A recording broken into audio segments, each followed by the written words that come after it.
Hello and welcome back to the Everything is Black and White podcast. I am Andrew Musgrove and it is a pleasure to be joined by John Gibson for the match preview. And not just any old match preview, but the match preview of the Carabao Cup Final, Newcastle versus Liverpool on Sunday. We are feeling optimistic, we are feeling positive, we are feeling really happy about it, aren't we, John? Yes, I think we are. I think the pendulum, which had swung horribly the other way when we got the three guys out and the results weren't so good, etc., significantly might just be swinging back our way. We got a very good win at West Ham because a away win is always very good. We came through without injuries, which was as good a news as the result. They got knocked out of the Champions League a night later. They had 2 hours of exhausting frustration, and they lost their England right back, which slightly rebalances our three that's gone. So it seems to have been a much more positive week for us and a less positive week for them, and that's terrific, and that's lifted spirits throughout Tyneside. We, the whole of the Geordie land, as you well know, Andrew, is it's like a cork, isn't it? You put your thumb on the top, and we're under the water, and we're depressed, and but the minute you take your thumb off, we're bob back up to the top, and the sun's out, and the pint pot's half full, not half empty, and that's exactly the way it is, and it's the way it should be, and it's the way I hope Eddie and the players feel going into the cup final. And to be truthful, I'm getting more excited, not just by the day, but by the hour, to be truthful. Yeah, you and I suspect a lot of people watching and listening. And if you are watching, hit thumbs up, hit subscribe on the YouTube channel. If you're listening, do leave us a rating and review. And also take advantage of a special offer on your NordVPN plan. If you're heading down to Wembley, you really do need to sign up for this because it means you can connect to the public Wi-Fi and not worry about any of your details being taken because you're protected by NordVPN. So there's a special discount offer. Just hit the link in the podcast description box. John, we needed a boost, didn't we? Because last week it seemed like every single punch that could be thrown at Oh, Newcastle United was landed. Injury news, other off-field examples could be put to you, and it just felt like Newcastle United needed to win on Monday. Yes, the performance could have been better, but it was the win first and foremost. And then, I don't think anyone expected Liverpool to go through what they have done. Okay, some might have expected PSG to come back, but in the way Liverpool have lost that game, as you mentioned, extra time and then penalties, and you've got the heartache of the penalties, and then the injury to Trent Alexander-Arnold as well. The roles have kind of reversed. They're now having to deal with every single kind of punch being thrown at them, and yeah, I do think the tide has changed somewhat. yes, I think it has. I mean, it couldn't have gone. The tide couldn't have gone further out with us initially. I mean, we just thought this is Geordie luck. We reach a cup final, which is absolutely wonderful, then get stripped of all hope and etc. etc. It is significantly different. I'm not so pretending for 1 second, and I'm certain you're not, and all the Newcastle United fans aren't, Andrew, that this is still a huge task. They Liverpool are the Premier League champions elect with only one defeat and 29 in the league. They're a very, very good side, etc., etc. But you know what? Maybe this has just come at the wrong moment for them. Going into extra time and being mentally as well as physically exhausted, Andrew, because the mental effort. Remember, they're playing in front of the Cup. If they'd lost it in Paris, it's slightly different. But they're playing in front of the Cup here. They're absolutely mentally and physically exhausted. Um, Conte has got to come off. I mean, just fatigue, but that's the sort of situation we're in. And then they lose the right back, who defensively is not a good player at all, but offensively is sensational. And he could have pinged the balls in and caused all sorts of trouble. Yes, the task is still big. Yes, to the outsiders elsewhere in the country, we will be second favourites. But I tell you what, I love that. I want the siege mentality. I want us against the world. I want us to go down there feeling everybody's written us off, but we'll show them that Geordie's on for taking as easy as all that. I want all that. That is another string to our bow. And I think we will go with that. But we go with hope, and genuine hope, not just, you know, pie in the sky hope, but genuine hope. And if we hit what we can hit, then we've got a real genuine chance of turning the tables down there. Well, it's really interesting because we're having the debate here in the office, and it was a debate that we had last night in my living room between my dad, my father-in-law, my wife as well. Like, what the reaction will be from Liverpool. Will they be wounded animals, and they will come out and fight with everything they've got after the exit from the Champions League, or will they be sitting there licking their wounds, and they're going to be hurting, and they are going to be impacted not just physically but mentally as well. And I've gone down the route that actually I think they'll be really down in the dumps because they've won the Premier League. And the one they wanted to win next, or maybe even on the same level, was the Champions League. You know, top clubs. It's often the Champions League over the Premier League. I suppose if you haven't won it year in, year out, then, you know, the Premier League will be the one. But next on the list was definitely the Champions League. 1-0 lead going into it. At home, as you've mentioned, front of the Kop. They've lost it. And I think they will really be feeling sorry for themselves, and they will go in. Yeah, it'll be Newcastle's advantage. Aaron Stokes, of course, co-host of the podcast, thinks it'll be the other way around, and they're going to come out fighting, and they're going to be really giving a reaction to what happened on Tuesday night. Where do you sit? Yeah, I mean, obviously, we're not going to find out till the day, but I'm trying to sit in your court. I tend, in half of that's hope, because it's my hope is that there will be like that. Because, you know, this is a team which only a few weeks ago was almost put up as the Invincibles. They're almost the new Arsenal. They couldn't be invincible because they've lost one game in the league, and Arsenal never did, but they were put up that way. They were favourites for 4 trophies, Andrew. And then all of a sudden they send the reserves down to the FA Cup at Plymouth and get beat. So what? It was the reserves. But then they go out the Champions League and they can only win 2 trophies this season, where a few weeks back they could win 4. Now that could mean that they'll go hell for leather to win this one to make certain they get 2. But while they've got a 16-point lead, unquestionably the title they wanted was the Premier League, because it means so much on Merseyside. They haven't had it in so long. What that once with Klopp, but before that, donkey's years. They want that, and they'll still get that, but they'll want to take it the proper way. They won't want to start stuttering over the line like Arsenal. They want to take it, you know, with a flourish, and they ought to take it with a flourish. They're going to be exhausted. They put their best team out against Paris Saint-Germain. Of course you would. Paris Saint-Germain are arguably the best side left in the Champions League. All right, Real Madrid's got the history, but Paris Saint-Germain's got the form and got the team. And that could have easily been the final. That will have hurt, and it will have exhausted them. And I think it'll have exhausted them mentally as much as physically. And so you think, yes, you think they might be able to shuffle and bring in a few fringe players if they so wish, that will be fresh and are still quality. But I mean, you can't play 100%, 100% of the time. In Liverpool, prior to the Paris Saint Germain, for me, Andrew, were beginning to show a little bit of mental fatigue of going round a Grand National course twice. You know, their performances weren't quite what they were more early in the season.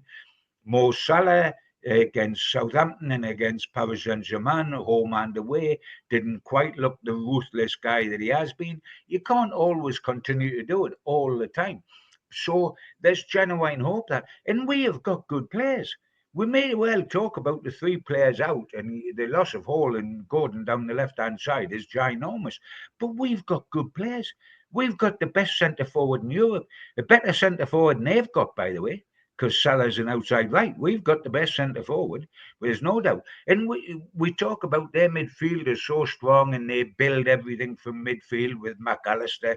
They at the centre of it all, and great outriders. But we've got a great midfield. If you think of the 2 Brazilians back in the Brazilian squad, Captain Bruno and Big Joe, and then you look at Tonali, who's been a sensation since he come back from his 10-month ban. They'll take some beating. Those 3 in the middle of the park. That's quality. Isaac's quality. We're not devoid of quality, and they should be very wary of us, because we will go there. We will want you talk about them being hurt. Aaron was saying, and I can follow that thought and all that. Hey, Do they realise what they're facing? Do they realise that the boys know that there hasn't been a trophy won at St James's Park domestically for 70 years? Do you not think we'll want it more than them? I think the Premier League might be a consolation for them. The Championship, in a way, I say that sarcastically, but all our eggs are to a certain extent in one basket. Yes, we can still qualify for Europe, but this is the one that has a silver trophy. This is the one that's got you parading in front of your own fans with the cup. This is the one for us. We'll want this more than them. It's whether we can transfer that into a win. Well, it's interesting you mentioned that because I was speaking to a Liverpool fan yesterday, and when I did the view from the opposition for the league game a couple of weeks back, it was made quite clear that actually the League Cup doesn't matter that much to Liverpool. It's not something that they're No, particularly excited no. about or interested about. It's a final; they will, come to win it, but it's not like they're getting off their seats and doing what Newcastle United fans are doing and going to take over London again and all that. And I'm just wondering, that's quite an interesting dynamic in itself. But then when you look at Tuesday as well, and you may well be a wounded animal, but it's difficult to shift that mindset. If you are in that mindset already about we don't particularly care about this, and then you've had the heartache of Tuesday, I think that actually also plays into Newcastle United's hands because I genuinely don't think they care as much for this trophy as Newcastle do. Well, that's why I brought it up, Andrew. They say that it doesn't mean as much to them as it means to us. To us, it means the world. It means our first domestic trophy for 70 years, our first trophy of any kind since 1969. That is massive. And that to Newcastle United fans is massive. And Eddie Howe and the Geordies up at St James's Park have made it very important to the rest of the players and made them realise what it means. When we reach the stage of Liverpool in, say, 5 or 6 years' time, when we're in the Champions League every season and we're going for the Premier League title and we're going for looking great in the Championship and the FA Cup, then the League Cup mightn't be top of our priority. But if you're brutally truthful and you're standing before Tuesday night with a wish list, and you've got the Premier League title on there, you've got the Champions League, and you've got the League Cup. The League Cup's going to be third in a three-man race, isn't it, for Liverpool? But it isn't for us, by Jove. And yes, they may want it now to be double winners, double of the sort, because it's not the FA Cup, it's the League Cup. But as I said before, and I stick by, they will not want it as much as we want it. And how much does that extra desire and want help Newcastle United? Because Mo Salah, you mentioned McAllister, they've got really, really good players, even Oh, with yes. the injuries that they've suffered. So Oh, they've yes. got arguably more talented players in certain areas. We often talk about desire and want and commitment. And it really needs to show on Sunday. Can it really make that much of a difference where the desire and want can push Newcastle United to the cup and overtake the ability and talent of Mo Salah, for Absolutely. example? Absolutely. So much of football's played in the mind, Andrew. So much of football's up here. There's only about 40% of it played on the grass. There's other 60% goes on up here. How do you think Hereford, with a bunch of part-timers, beat First Division Newcastle in the FA Cup? Because they wanted it more. You don't think they beat us on superior talent? They beat us because they desired it and were willing to be carried out of the stadium on their shields. And we will have that on Sunday. If we channel it the right way, now if you do it the wrong way, you become totally overawed and you freeze. If the weight of hope and expectation gets to you, that may have happened or 2 years ago, but I don't think it'll happen now because I think we've gone beyond that stage of being sort of pop-eyed about it. I think it will now be focused aggression and focused determination, and that you'll have to get over my dead body if you want to get the cup at the end of the afternoon. So I think it'll be channeled in the right way. And yes, desire and will is so important in the game. That's how you get all the giant killings. They all had I've never known a giant killing where the person that's committed the killing has done it because I had a superior team. They've done it because I had a superior will. and therefore a superior will can be absolutely crucial in this situation. And we have got to make the best of it, because I tell you what we've got to do. We have got to do everything right. And by the way, I think we can. Don't get me wrong, but we've got to do everything. We've got to show the commitment. We've got to show the discipline. We've got to keep tracking players. We've got to do it for 90 minutes. We've got to leave the stadium on with shields. And I would weigh every player when they come off the pitch, and if they haven't lost a pound and a half of sweat, I would want to know why.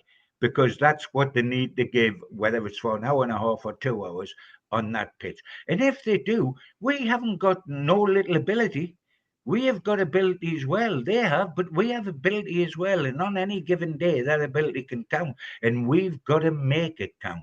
Um, and, yes, we've got to ask everything to go right. And you know what else we've got to do? We've got to ask Lady, look, if she'll just turn her gaze on us for once instead of turning her back on us, because she's turned her back on us for so flipping long. She owes us to smile upon us once.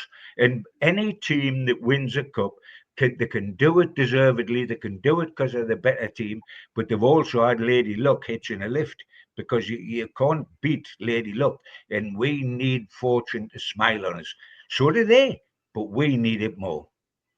Yeah, we certainly do. And it doesn't matter how the win comes. It can come in a terrible performance like the one against West Ham, or it can come in one where they dominate. As long as they're bringing the cup home, we won't be complaining. Let's look then, John, at the team selection, because there are a few questions. We'll start with the main one about the formation.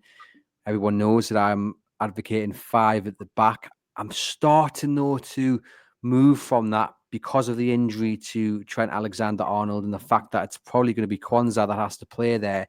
And I'm thinking, well, actually, Harvey Barnes' performance on Monday was good. He looked threatening. He should have had a goal or two, got the assist.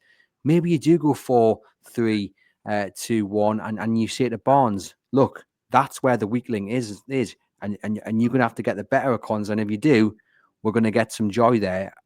What are you thinking, John? 5 at the back, or keep the same formation that played at West Ham? No, I would keep the same formation. Shy Ben's getting out. If you're going to win a cup final, and this isn't Eddie's style, so now if you're going to win cup final, you can't be negative. And I'm not saying 5 at the back's negative, because used very well, it becomes 3 at the back, doesn't it?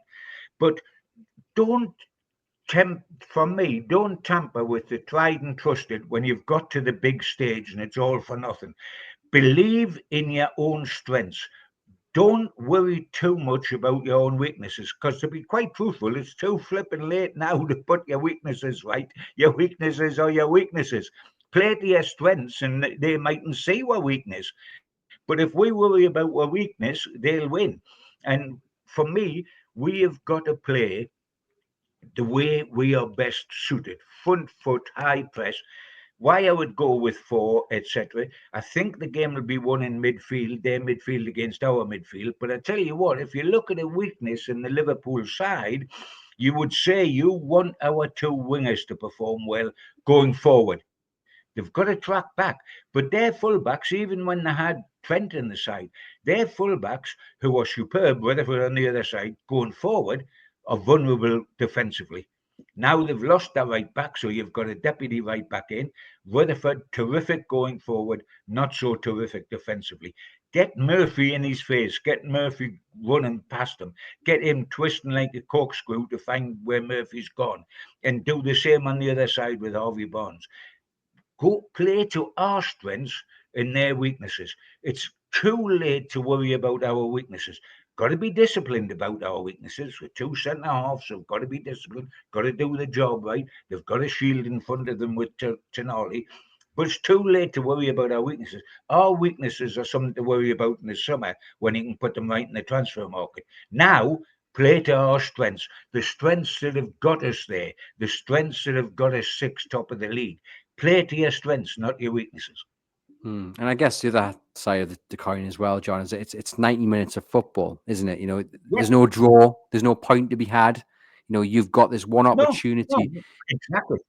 Exactly. You know, you're not, you can't come away from home and say that, well, that was an away point. That's a good result, which you can in the league. There's no such thing. You've got to win it. You either win it in an hour and a half, you win it in 2 hours, or you win it on penalties.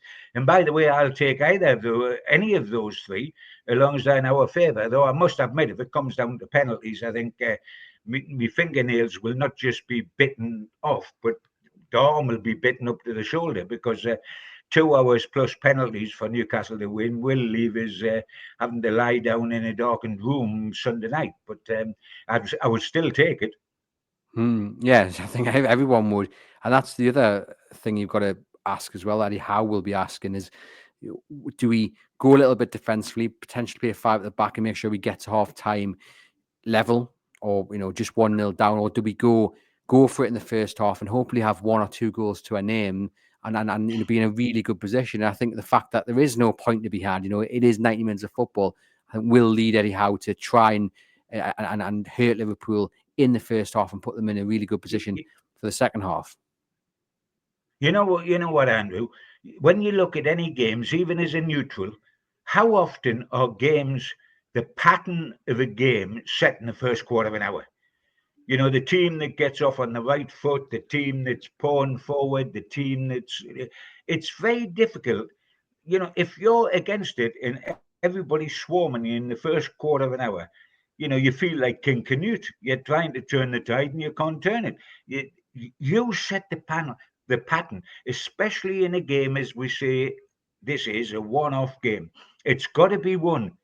It can't be drawn. It's got to be won. You set the pattern. Put them on the back foot. If we play defensively, that by the very nature says they've got the ball and they're putting us on the back foot.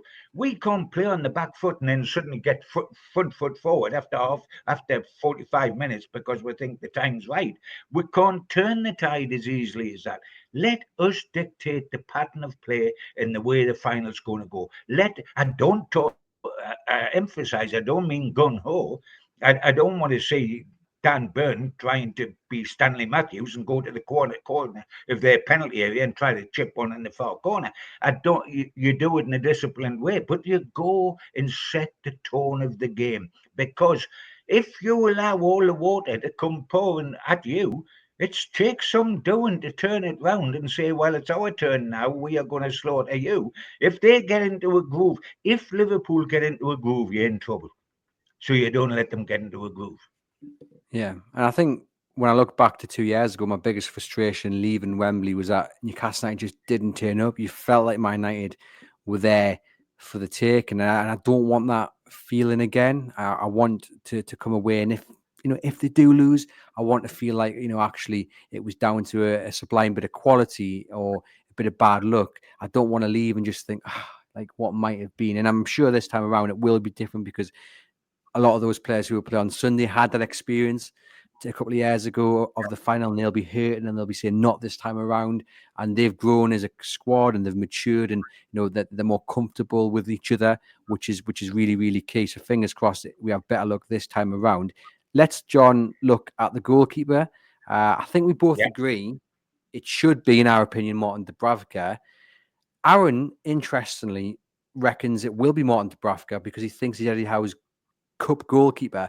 I don't agree with him. I think it'll be Nick Pope, although, as I say, I want it to be Dubravka because I feel much more confident with him in net with the ball at his feet. That's going to be key because you expect Liverpool, when they're not in possession, to be right up in your face, and we need someone with good distribution. And also what we need is that when Newcastle have the ball at the back, they're going to have less of the ball. Liverpool are going to really dominate possession.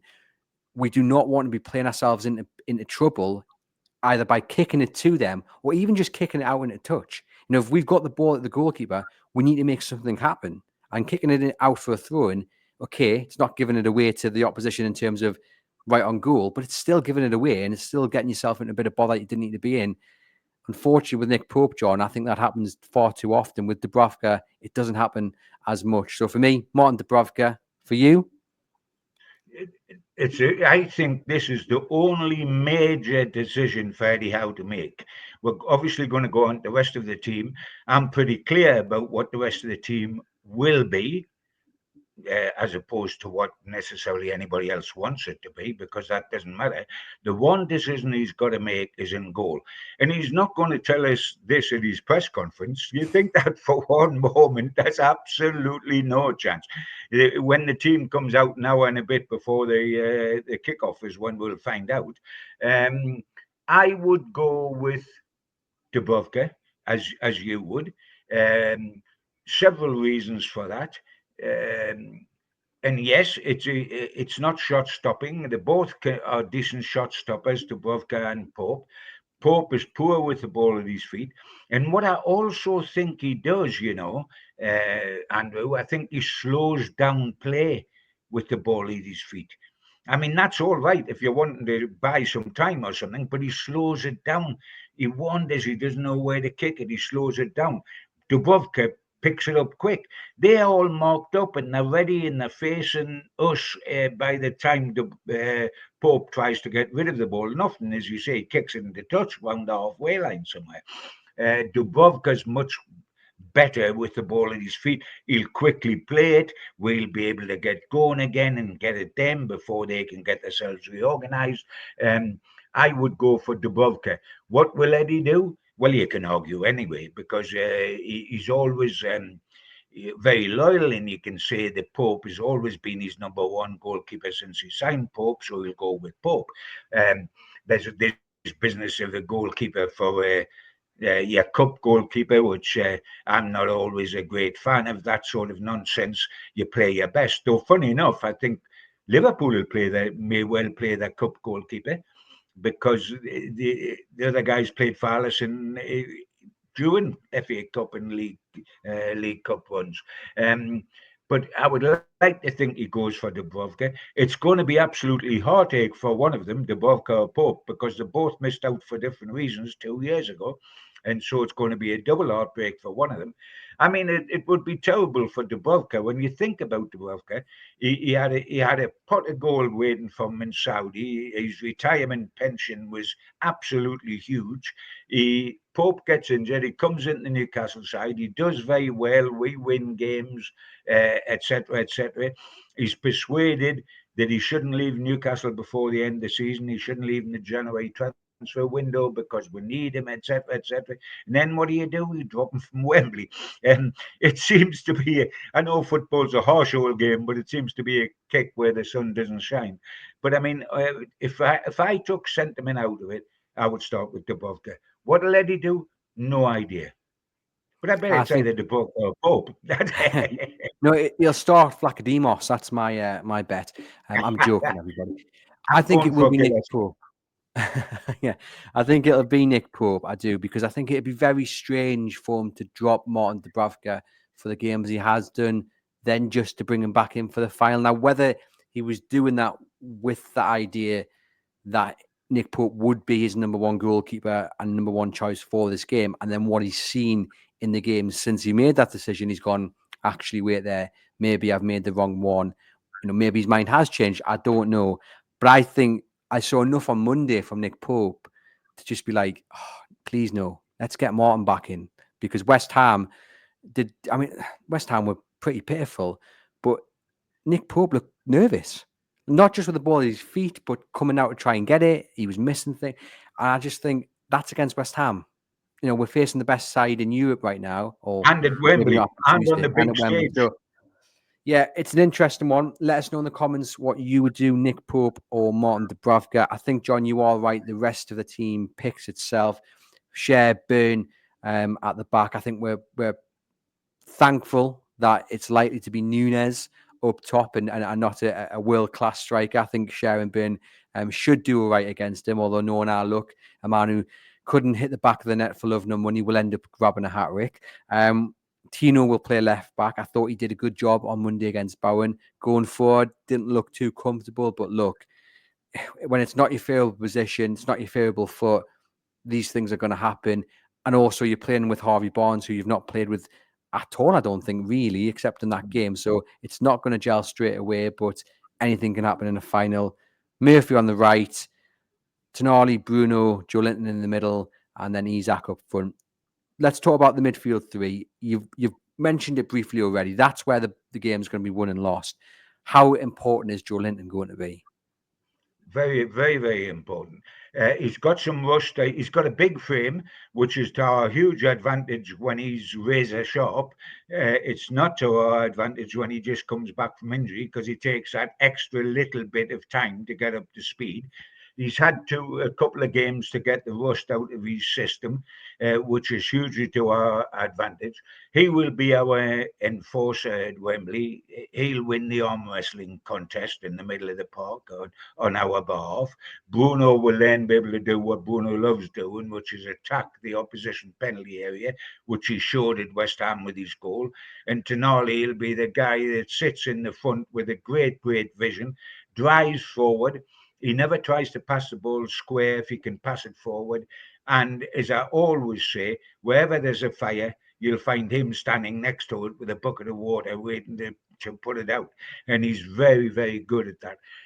That is their strength and that is our strength. And that is going to be where it's won and lost because our three can provide a buffer in front of Sean Byrne to help keep them quiet a little bit, and then at the same time, a platform to spring Isaac up top to get the goals we need.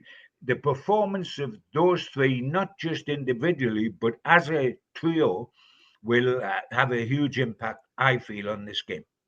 And Joe Linton as well, you mentioned there, providing the buffer for Sharon Byrne, but also really important, Joe Linton's going to help out stopping Mo Salah. You imagine he'll drop back Yes, and he it will. gives He'll drop protection. back wide, and because Barnes in Livramento, he'll want to put some muscle in there and some massive obstacle in the way, and he will help provide that. And all of those reasons are why Harvey Barnes will play outside left because you can't afford to put Joe Linton up there and miss him in midfield. And Willock is strangely lightweight at the moment, and I think will do better coming on as a sub. So, as you say, the team picks itself. But while we want our three blue chip players in the middle of the park to play well, I reiterate what I said. We want our two almost reserve wingers in Murphy and Harvey Bonds. I'm even saying that about Murphy, who's in the team regularly, but really we see him as being a wonderful squad player. We want them to have the games of their lives and attack the fullbacks. So there's a lot to be done. But we talk about how we're going to miss Gordon and how we're going to miss Hall, and of course we will. But those three in the middle of the park and Isaac are blue chip players that they won't fancy. And I tell you what, Dick Van Dyke doesn't like playing against Isaac. He is a wonderful centre half himself, but he can get uneasy against the clever feet of Isaac, and he'll not be sleeping easy in his bed knowing that he's got Isaac on Sunday afternoon. Oh, he hates playing against him. And Isaac, I think, he likes playing against Liverpool. I think he scored five goals or 3 goals in 5 games? So it's one of the teams he scored against the most playing in the Premier League. And it is always an interesting battle watching him go up against Van Dijk because we know how good Van Dijk is, but it's one of those strikers he seems to really struggle against. And you are right when it comes to the two wingers. Just have a bit of belief and a bit of confidence. And I mentioned this on the Monday show. It was really interesting in the second half. And they didn't put many crosses in at all against West Ham, but there was 2 examples of when they did, and they nearly scored from the first one, Murphy putting it in, and then they did score from the second one. And you think, let's do that. Let's get that done on Sunday. Get the ball in the box. Isak's there. You've got players following in who can also pop it in the back. And then let's not get into these good positions and then go back or go sideways or have that lack of confidence. It's one game. It's one moment. We have to make sure we make the most of these opportunities. Interesting, you mentioned he's out there. He had a quiet game on Monday. I think you do have to applaud West Ham. I thought they did a really good number against them. But if we're calling him the best striker in Europe, and we are, I agree with you, he is, then this is the stage in which he has Absolutely. to take that title and confirm it. Absolutely. Yes, he didn't have a good game, West Ham, but I mean, at the same time, we were all grateful. He stayed out of trouble. I mean, he was lurking. He was there for half chance had come. He would have stuck it in the net, etc., etc. But one of the 2 great assets down at West Ham was getting the 3 points, and Isaac being fit at the end of the game. and now's the time to come out. And if you're big time Johnny, and every top goal scorer I've known, and I'm talking about knowing personally, not just on the field, like Alan Shearer, like Supermac, are big time Charlies. And if he's a big time Charlie, this is his stage. By Jove, it is. The only fella that wasn't a big time Charlie was War Jackie. But he won the cup 3 times in 5 years, and is the last one on the domestic cup in '55. Isaac can be our War Jackie this time, and that would be absolutely terrific for him and terrific for us. And cement his reputation as a number 9 legend. Forget the number on his back. He's effectively a number 9. He's a centre forward. Number 9 just means centre forward in old coinage. So the stage is made for him, and there's not a better opportunity to do it. Let him look at Supermac, who on his home debut for Newcastle United played a Liverpool side, which was at that time as good as the Liverpool side today, with Toshak and Keaton and Callaghan and Highway and Tommy Smith and Clemens, and he got a hat trick against them, Supermac. So, we've got a history of centre forwards doing things on big stages. Let's have it again. But we've also got a history of not winning against Liverpool, of having a horrible look at Wembley as well. Do we just say, do you know what? That's in the past. History's there to be broken. Yes, of course we do, because you can't do anything about that. And we haven't had bad luck, by the way, when we've been to Wembley. We've been hopeless. I mean, I know because I was there. We didn't have bad luck. You have bad luck when you dominate games. And I tell you what, Paris Saint-Germain had bad luck in Paris against Liverpool when they lost 1-0 and they battered Liverpool the whole of the game. We haven't had bad luck. We've been hopeless. I mean, one of the things that absolutely destroys me, and I've watched all 5 Wembley Cup finals since War Jackie in '55, and we haven't played well in one of them. So, it isn't bad luck. We've had some bad luck, if you like, to a certain extent against Liverpool personally in recent times. Yes, in the last 10 years, I don't think we've hardly never beaten them. But, it was only last season. Was it last season when we were 1-0 up with about 10 minutes, 5 minutes to go and playing 10 men? Van Dijk had been sent off by the referee who's going to referee the cup final.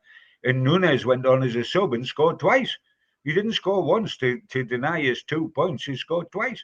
That was bad luck, although it was also bad defending. But yes, but yesterday was yesterday. Today's today, and Sunday's tomorrow or the day after. But that's the way it is. It's a different setup. History doesn't matter anymore. History can make you fearsome. We've never won sensation. We've never done it. That can make you absolutely terrified, or you can turn it on its head and say, you know what that does? That gives us opportunity to be heroes, legends for the rest of our life. Because when we break that and win something, and we do that after an hour and a half on Sunday, if we get it right, then we are legends for the rest of their life. So history is opening a door for you. And is that the message you think Eddie Howe will be delivering to his players? You've got a chance It to ought make to be. history here. Yes, it ought to be. I mean, yes, he'll deliver the tactical message, and that's very important, and that's crucial. And may he get that right, and may he get the decision in goal right, etc., etc.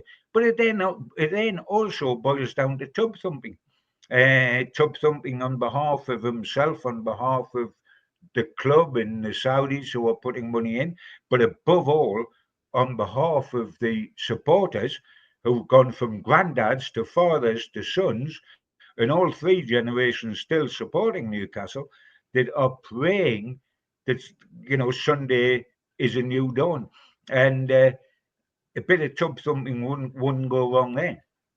And obviously, Bruno, our captain, he is going to have such a huge role to play. I think in recent weeks, he's shown why he's captain. I think some people had doubts, myself included, about his leadership qualities. But I think in recent games, I've seen a lot from him. I've been impressed. Always very good with the microphone and the camera. But I wanted to see that onto the pitch. And I think he has shown that he's going to be absolutely crucial, isn't he, on Sunday? Not just in terms of his play, and I think the goal on Monday was absolutely brilliant for him. He will be going into this game flying high. But in terms of his leadership and his qualities with the armband around his arm, he's going to be so important. Oh, I mean, he was star man at West Ham, apart from the goal, which showed great endeavour to make certain he got there, and he got his studs on the ball, and it was terrific. Um, he was star man, and he has come out of a dodgy period exceptionally well, and that is reassuring for us. And the role of a captain at Wembley cannot be underestimated. If I can give two Newcastle United examples, the last domestic cup we won, 1955 FA Cup, Jimmy Schooler, our captain, absolutely dictated play. The balls from right to left, long 30, 40 yarders from him to Bobby Mitchell, absolutely ripped the heart out of Manchester City. And he led from the front, and he was the power man, and everybody else jumped on his bandwagon, and we went on to win 3. In the 2 previous cup finals, Joe Harvey was a leader with a heart the size of a frying pan. He had the growl of a sergeant major. He rallied his troops. He made certain it happened. 1969, the last cup we won, Bob Moncur, built in the image of Joe Harvey, as strong as an ox, scores a hat-trick over the 2, leads from the front. When we have won major games, Joe Harvey, Jimmy Schooler, Bob Moncur, our captain's been at the front, carried the standard bearer, and everybody else has poured over the top behind him. That's what Bruno can do for us on Sunday. Yeah, sets the example, sets the tone. Although I imagine Joe Linton might set the tone with a wonderful sliding challenge very early on. I've asked people on social media to get in touch, John, and give me from 1 to 10, 10 being the most optimistic or most positive or most confidence, they're feeling about Sunday, and then sum it up in a sentence. So I've had quite a few responses. So thank you to everyone who has got in touch. It's much appreciated. I'm just going to read through some. A lot of people are kind of middle ground. Some are very negative, and some are feeling overly optimistic. So I'll read through some of them. We've got Newcastle United says 10. We have Joe Linton, and they don't, which made me chuckle. We've got Rob Smythe says, I am both the most excited and most terrified I can be about a match, which has been a Newcastle United fan in a nutshell. He said he's rating himself 5 out of 10 in terms of confidence. Steve says less than 1. Throughout the Premier League era, we've never matched Liverpool really. Plus, they've got a really good side, and we are jinxed at Wembley. I'm over 50 and seeing us lose a few cup semis, plus finals, and not win the league when we're 12 points clear. So, Steve, it's fair to say, John, is feeling a little bit down in the dumps. We've got Dave saying 7. I feel a lot has to go right for us to bring home the cup. Everyone has to be on form, and they have to be off form. We've got Eric saying 6. When we play with passion, especially in the midfield, we can do great things. Murphy will have a good game, he says. We've got Capital G saying 0%. Salah is too good, and we don't have left backs capable of stopping him. Our defence also makes 2 to 3 brain farts and unforced errors per match. Average teams don't punish us. Liverpool will. I can see his reasoning there. I think against West Ham, there were a few mistakes, and I did leave the game thinking, oh, my goodness me. And again, West Ham, Liverpool, John, Liverpool will punish you. But hey, Liverpool have shown in recent weeks they are not unbeatable and are also very, very capable of making a few mistakes. And we'll finish on this one. We've got Toon Army India saying 9.5. I really feel this is our year. The 0.5 is just because I don't want to get too cocky. Well, good for him. Good for him. I mean, the 2 words that have always been predominant in the Geordie vocabulary is hope and fear, because we've carried both with us all our lives. We've always had hope that Newcastle do something, and it's born mainly out of absolute passion and devotion to the NUFC cause. So hope is always part of us. Fear is always part of us, because we've always just got to the last hurdle or something and collapsed in absolute despair. We've lost 5 out of 5 Wembley Cup finals, etc., etc. So hope and fear is 2 things I feel all the time, and I'm certain Newcastle fans do. And in the last week, I've felt both. A total fear a week ago when we had 3 out and form was poor, etc. total hope now, because we've turned it round at West Ham. They've got somebody out. They've had an exhausting Champions League exit, etc., etc. We will find out on the day exactly where we sit and where we don't sit.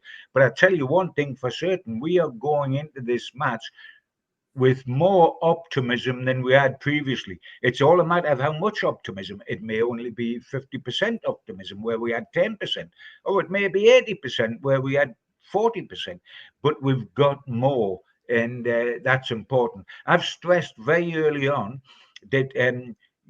Let us not get carried away by the size of this hurdle. This is Beecher's book, because they've lost 1 out of 29 in the league. They're the champions elect, and before they lost to Paris Saint-Germain, they were getting talked about as virtually invincible. So, and we still have 3 out to their 1 in terms of the quality. But Shy Ben's getting out, and we've got to believe. I mean, I'll give you examples. Why do I believe? When the odds are stacked against us, when every neutral's saying Liverpool win it, when the bookies are saying Liverpool win it, I tell you why. Manchester City, the best side in Europe, probably in the last few, certainly in this country, in the last few years. They went to the FA Cup final last year to play their noisy neighbours, Manchester United, just a formality, and they lost. About 10 years before that, they went to Wembley in the same FA Cup final and were playing Wigan Athletic, who had been relegated, and they lost. Leicester City won the Premier League title when they had no chance. And Buster Douglas smacked Mike Tyson, who at that time was the meanest man on the planet. And a little fat Mexican called Ruiz beat Joshua, who was a chiseled, unbeaten heavyweight champion of the world. Upsets happen. And if this is going to be called an upset, if Newcastle win, I don't care. It is an upset to the rest of the country. It's not an upset to us. Results happen in a 2-horse race. You can never say one of the horses has no chance whatsoever. That doesn't happen. And we've got a genuine chance. And by the way, if you'd like to say in boxing terms, as I went on about Buster Douglas and Joshua, we have a puncher's chance, because a knockout puncher's chance. Then we've got our own Tyson Fury and Alexander Isak. So let him go and hang one on Liverpool's whiskers, bunny lad, and come home a hero. Indeed, and I'm sure Andy Reyes would argue he's in peak condition for a boxer, although we might disagree with that one. But you are correct. And also, John, he's in peak condition for a Toby jug. Birmingham as well won the League Cup, didn't they? And I think what stands out about the examples you've given is that Newcastle, the gap between Newcastle and Liverpool is a lot less than Birmingham and Arsenal, Man United, Man City, and obviously Wigan and City. So that's also something else. But it just shows you what can happen, doesn't it? No, definitely. It shows you what can happen in a 2-horse race. Out of 10, then, what are you feeling? 1 to 10, how are you feeling? Oh, great question. I mean, you can't go up and down like a fiddler's elbow. I'm getting more optimistic by the day. So if you ask me tomorrow and you ask me Saturday, it probably goes up again. But I think I'm somewhere around the 7. And the only reason I'm not going higher is because I keep sitting down in the cold light of day and letting my blood settle down and looking at the facts and saying, Gibbo, you've got to be truthful. You're going to start second in the betting, and you're going to deservedly start second in the betting. And then I look at the way the pendulum's been swinging. I look at what's owed to us. I look that it's our time. I look we want it and need it more than they do, and I get optimistic again. I'm well above the halfway stage of being optimistic. I'm at about 7. I would say about a week or a little bit more ago, I was at about 3. No, I agree. I would draw a chart and it would be up and down over the last kind of fortnight. But I'm back up about 7. I'd say I'm around your number there, because it's been a good week for Newcastle United, that win, and then obviously Liverpool's look in the Champions League. 2 questions then to finish off. Well, 3, because we'll have to have a score prediction as well, and I would have to force you to actually name a score, John, because there's no point here. Okay. I can understand that. But the first question being, if Eddie Howe invited you into the dressing room and said you were delivering the team talk to the players just before they run out, what would you be telling them? Well, he would have delivered the tactical talk and done what we need to do tactically. If I was just talking on behalf of a Geordie nation, I would just say to everyone that was sitting there, look, there's no one still walking this earth who has won here at Wembley in the black and white of Newcastle United. History's waiting for you. Do you want to be the bloke that actually does that? Do you want to be part of an elite group of brothers that does this for the first time in 70 years? You only need one more push, one more effort. That is how close you are to it. You never get closer than you are now.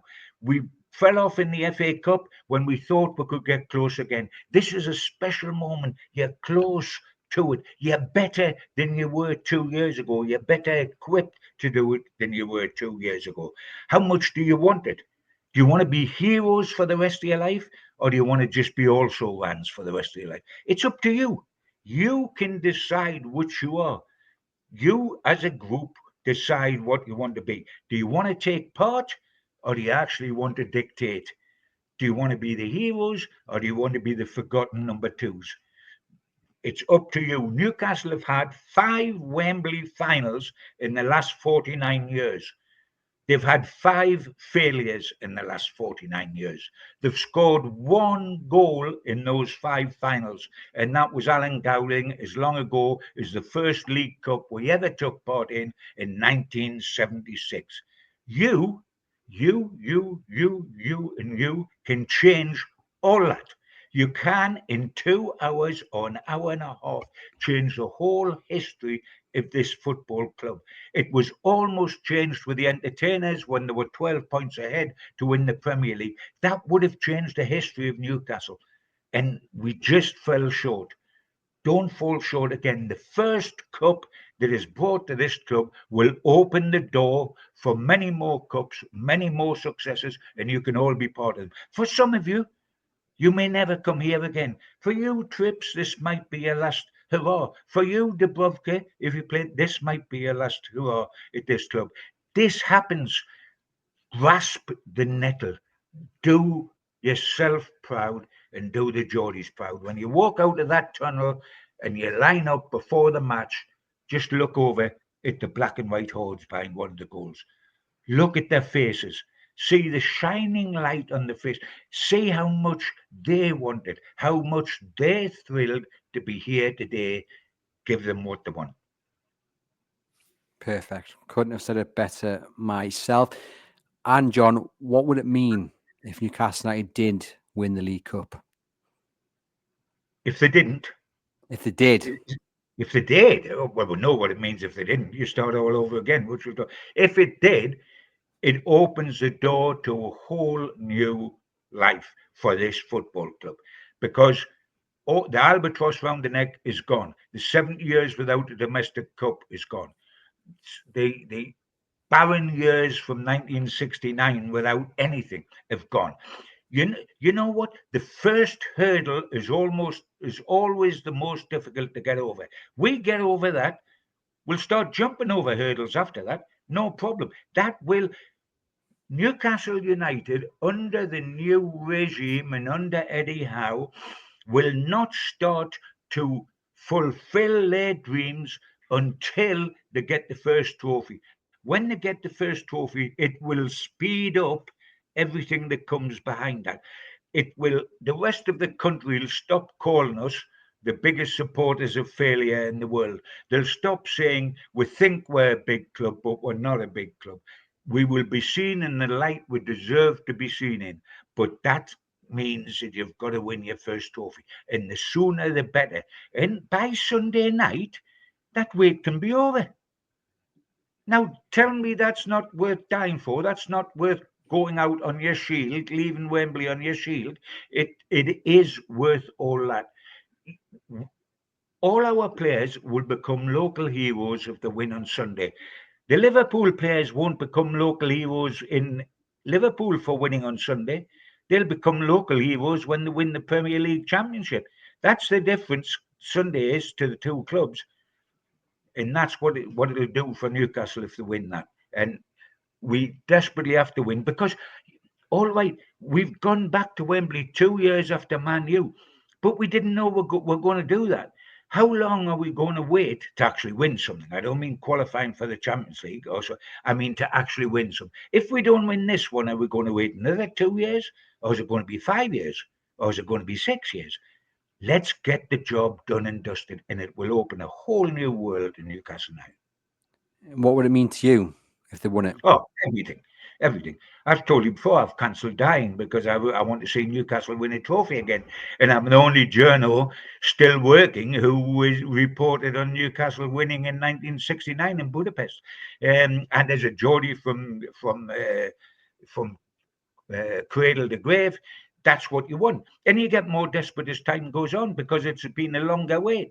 I told you, when I come back from Fleet Street to the Chronicle to cover Newcastle United, I come back in 66, and by 68, 69, we'd won a European trophy. I thought my life's going to be wonderful.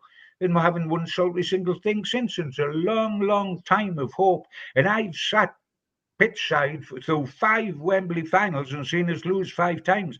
It's about time that stopped, and it can stop this time. And as you say, even if it doesn't, Andrew, go out on your shield. Go out where Geordies feel proud of the performance you put on and say, I tell you what, we might have lost, but didn't we scare them there? And weren't we unlucky there? And wasn't Isaac sensational? And Bruno played like a skipper. And Dubrovka saved everything thrown at him by the one goal that went in. It said, let us have first and foremost our pride, but let us have more than our pride. Let's have something tangible. Let that silver trophy be seen at St. James's Park. Yep. And the final question then, John, how is it going to go on Sunday?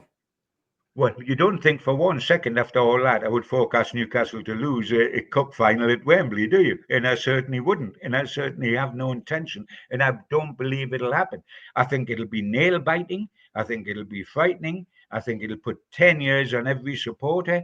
I think we'll come out like a wet rag at the end of the game and take 1 or 2 Brunels to put the lead back in the pencil. But I think we'll win, and I don't care if it's 90 minutes or it's 2 hours or it's a penalty shootout. But I'm taking one not to go to penalties, and I'm taking with a win either over 90 minutes or over 2 hours, 2-1.